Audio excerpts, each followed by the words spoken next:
करके आना। ये उनकी दया है कि वो तुमको कितने बार माफी कर रहे, कितने बार आपको सड़क दे करके, सच्चा संदेश, सच्चा रास्ता दे करके इसी मनुष्य मंदिर में तुमको छूट दे रहे, आजादी दे रहे, माफ करते हैं। जैसे आप चले जाओ थाने में तो दुर्गा जी बैठे का भी वो आपने चोरी की, काम किया, तो आपने कुछ हाथ काट के मिला, प्रार्थना कर लिया, तो कहता भाई देखो मैं आपकी बार तुमको छोड़ा, अगर ऐसी कोई गलती अपनी बात की तो फिर मैं माफ नहीं करूंगा, आपकी बार आए तो मैं आपको सीधे रवाना कर दूंगा और आपकी जमानत नहीं आओगी। कि इसी तरह से वो मालिक समर्थ है। वो समर्थ, कितना समर्थ कि तुम्हारे पर कितने बार किया और कितने बार उसने माफी, और माफी देने के बाद तुम्हारा हिसाब किया तो फौरन कहना बताया कि जाओ तुम्हारे पर कर्मों का ये बोझा लगा हुआ है, हमने तुमसे कहा था कि जा करके अपनी बात अपना माफ करा लेगा, सब साफ करना, बैठ करके भजन कर लेगा, और भजन के साथ साथ में जो महात्मा मिल जाए, जो महापुरुष मिल जाए, उनके बताए हुए निर्देशों का तुम पालन कर लेना तो मेरी सच्ची चीज आपको मिल जाएगी और उसी के द्वारा हमारा साफ कर्म कर जाएगा। तो यहाँ करके मनुष्य मंदिर में अधिकार तो आपके पास पूरा है, लेकिन अधिकारों का हमने आपने पालन नहीं किया। अगर पालन किया होता तो सत्य अब तक आ गया होता।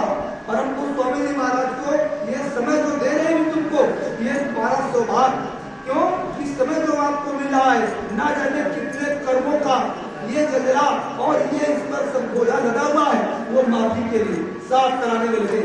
सती पाएगा और कलयुग जाएगा, बाबा जय गुरुदेव जी महाराज धर्म की स्थापना करेंगे और इस झंडे के नीचे सारे विश्व को झुकाने के लिए उन्होंने ये बीड़ा उठाया ही है, तो वो सारे विश्व को तो झुकना ही पड़ेगा।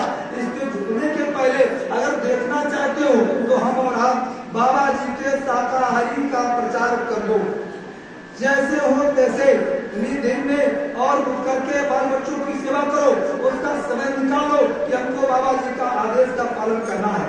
वही एक महामंत्र है, उसी में हमारा और आपका सारा का सारा इन्हीं रात छिपा हुआ है कर्मों का।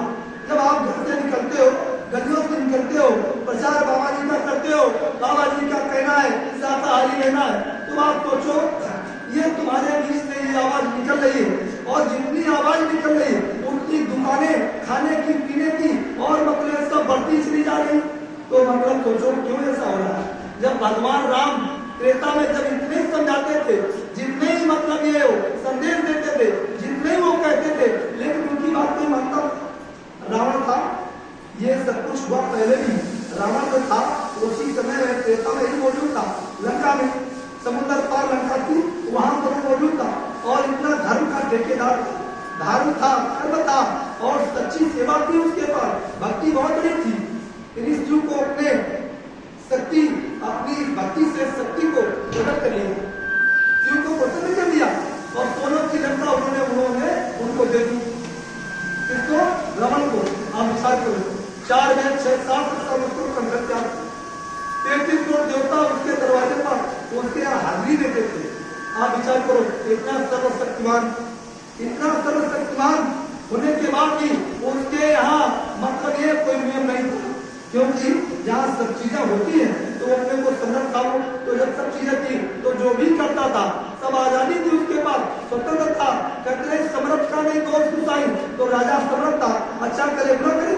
तुम्हारे देश का प्रधानमंत्री दिल्ली में बैठे हुए और आपके मुख्यमंत्री आपके लखनऊ में थे, वो जो भी कानून बनाते अच्छा है बुरा, किसान रोवे, अधिकारी रोवे, कर्मचारी रोवे, सेठ साहूकार रोवे, कुछ भी करो, लेकिन जो अधिकार जो हो गया, जो निर्देश हो गया, जो कानून बन गया, उसके नीचे आपको रहना ही पड़ेगा, चाहे चेक करो चाहे नहीं करो। इसी तरह से वो सब पुरुष मालिक उसमें तो यार कानून बना दिया और कानून के नीचे तुम बैठे हुए हो, तुम जो भी कर रहे हो बस तुम करते चले जाओ, कोई मतलब नहीं है, तुम वहाँ कुछ कर नहीं सकते हो। लेकिन तुम्हारा जब फैसला होगा तो आप तुम मैदान में खड़े होगे जहाँ ये दुनिया तुम्हारे लिए सुनी होगी। जिनको तुम अपना कहते हो ये हमारे ये सब लापता हो जाएंगे 2 मिनट में, फिर तुम किसको देखोगे, वहाँ किसको बुलाओगे, किसके साथ जाओगे? तो बाबा जी ने कितनी बड़ी दया की है। बाबा जी कहते तुम हमें अपना साथी बना लो, वो यहाँ आकर के आपसे कहते कि हमें अपना साथी बना लो। इतना विश्वास, इतना प्रेम तुमसे करते हैं कि हमें अपना साथी बना लो, और फिर भी 45 करोड़ के इस जनमानस में अध्यात्म के उस मैदान में जिन्होंने कहा मुझे अपना साथी बना लो और मैं इधर भी मिलूंगा और मैं उधर भी मिलूंगा। ऐसे समझ गुरु ने कहा मुझे अपना साथी बना लो, बच्चा बनाकर बना लो, या हमें पूरा समझ करके यदि काम करवा लीजिए, सेवा करवा लीजिए और उधर साथी बना लो, और अगर साथी बना लिया तो मैं इधर भी तुम्हारा साथ दूंगा और उधर भी तुम्हारा साथ दूंगा। लेकिन ये मन ने नहीं समझा, इस तन ने मतलब ये है उस चीज को नहीं समझा।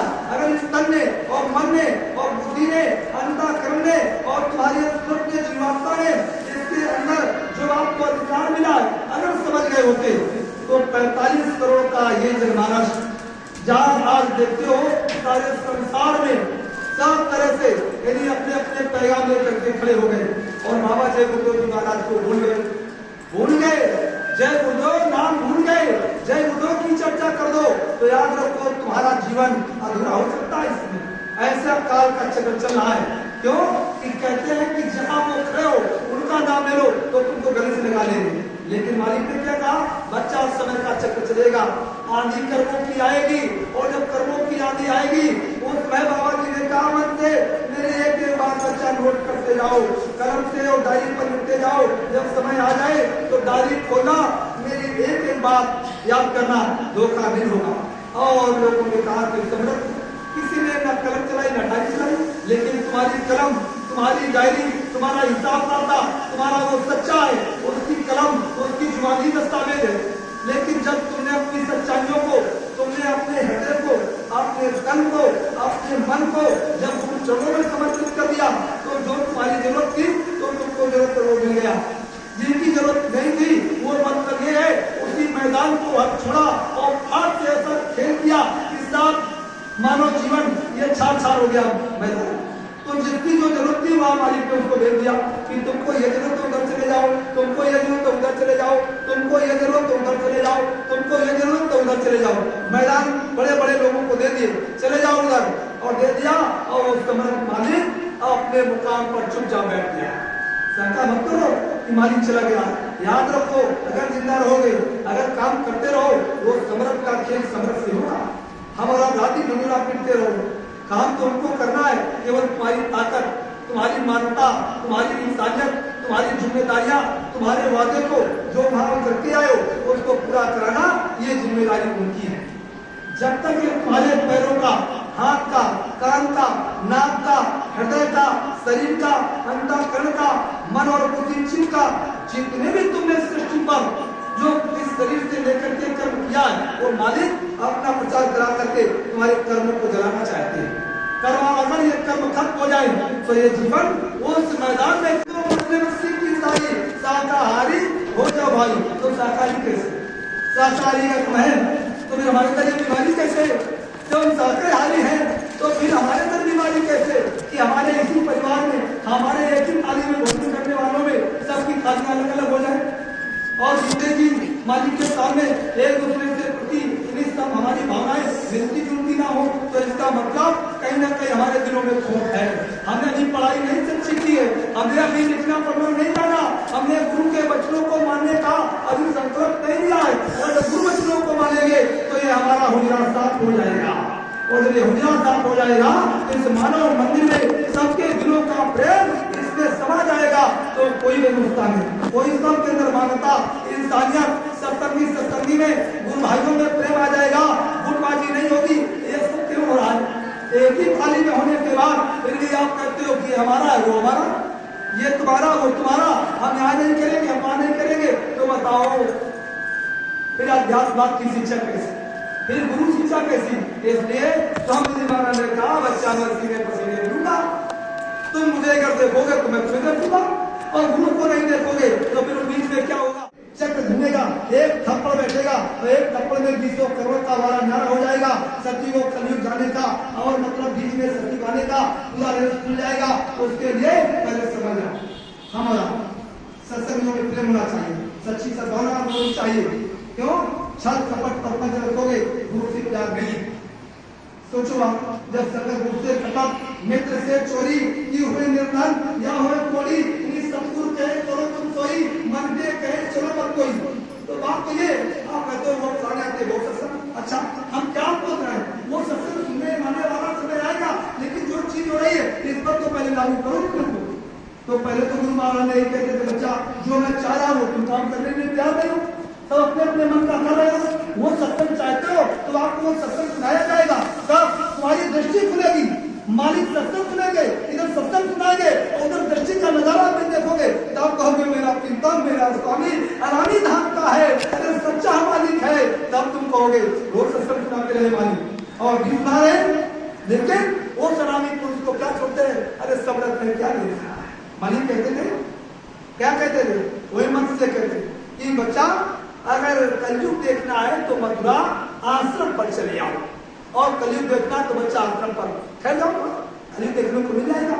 इसके लिए कहते थे, वही जो थे 40 टेस्टी लोग ये मालिक कहते थे। तो सैन महल में मालिक सब कुछ कहते थे, हम लोग क्या कहते, अरे सब रत्न उनका क्या हुआ, क्या हुआ, अरे शरीर लेकर आए भगवान राम, उनका क्या हुआ, लोगों ने कितना प्रसिद्ध किया, कितना मतलब ये जब सीता को लेकर के और वो रावण चला गया तो अपने दूत को अंगद को राम ने भेजा कि जाओ उनसे कह दो कि मेरी सीता को वापस कर दो। जब अंगद गया और हाथ जोड़ा, प्रभु हे राजन, हे प्रभु हे स्वामी हे राजन, मेरी सीता को भगवान राम की वापस कर दो, मैं उनका संदेश मन ले आया। तो कहे तुम उनके दूत हो, बोले वो राम वो भगवान कहते हो जो जंगलों में घूम रहा है और वो गली गली में घूम रहा है, हाथ जोड़ करके सबके पैर छू रहा है, और एक वो गुरु है वो दाढ़ी वाला उसके पास जाकर के बैठ करके घुटना टेक करता है और मेरे जैसा बनना चाहता है, उसके लिए कहते हो भगवान, वो भगवान कैसे हो गया, और वो मतलब किसी कोई शिक्षा नहीं कोई दीक्षा नहीं, और मेरे पास तो मतलब ये 4 वेद 6 शास्त्र 18 पुराण, मैं चाहूँ तो स्वर्ग वैकुंठ को यहाँ से जाने की सीढ़ी बना दूंगा, 33 करोड़ देवता मेरे पास, भगवान शिव मेरे बंधन में, और मतलब ये सब चीज मेरे पास। ये अहंकार किसको था, ब्राह्मण को अहंकार था जन्मत का ना। तो आज संसार में जन्मत का ही अहंकार प्रेमियों को हो गया कि हमारे पास नहीं कुछ होंगे तो 100 प्रेमी तो हमारे पास है। यही गुरु महाराज ने शिक्षा दी थी कि हम 100 प्रेमी बना लेंगे, और मतलब ये सत्संग और ये सब तुम्हारा मिट्टी में मिला दिया सब। ये गुरु ने यही शिक्षा दी, ये गुरु की शिक्षा नहीं थी। जिस शिक्षा में जिस संसार में तुम लग रहे हैं गुरु महाराज उसे सिमट करके अलग किया, और वही काम हो रहा संगत।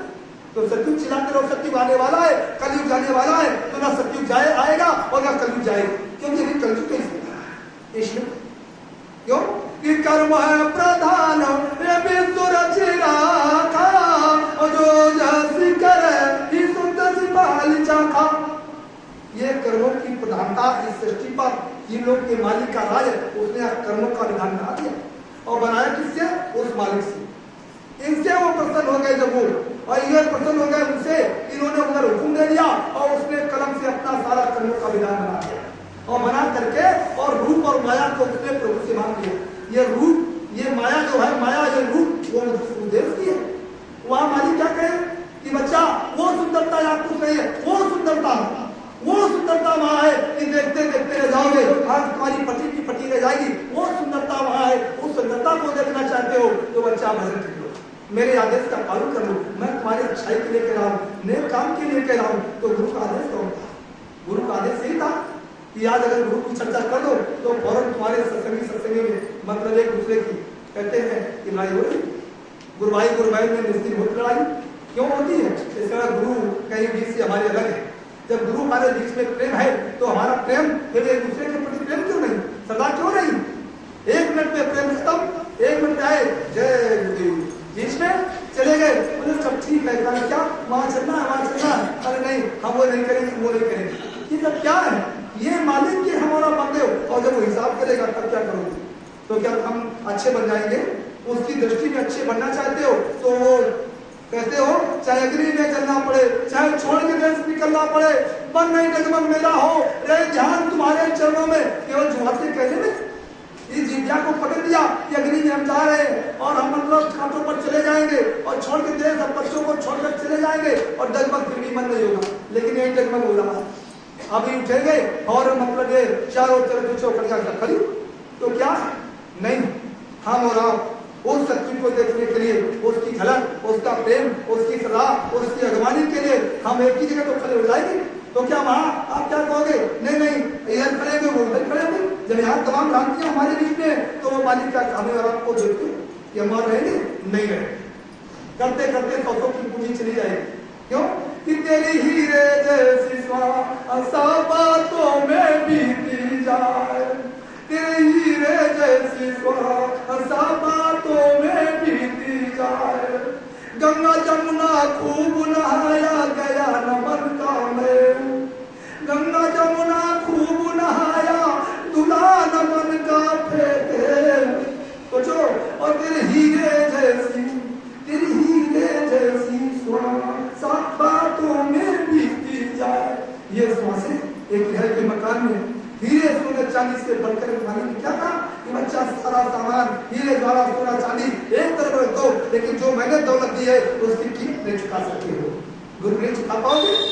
तुम्हारे को मालिक ने पूछा नहीं कि तुम चोरी करके आए, डकैती डालकर आए, कितने कर्म खराब करके आए, मालिक ने सब माफ कर दिया। कहा आज से तुम्हारा जो हिसाब है सब पहले सब खत्म कर दिया।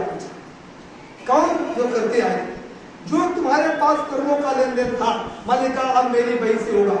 मालिक कहा जिस दिन मेरे पास आए अब मेरा हिसाब, मेरी किताब चलेगी। और वो काल के चक्र से तुमको छुड़ाना चाहता, तो किताब तो उसके पास है, कलम उसकी चल रही है, दया वो दे रहा है, मौत उसकी हो रही है, आदेश वो कर रहा है। हम गुरु का आदेश मानने नहीं चाहते, लड़ाई झगड़े में पड़े में।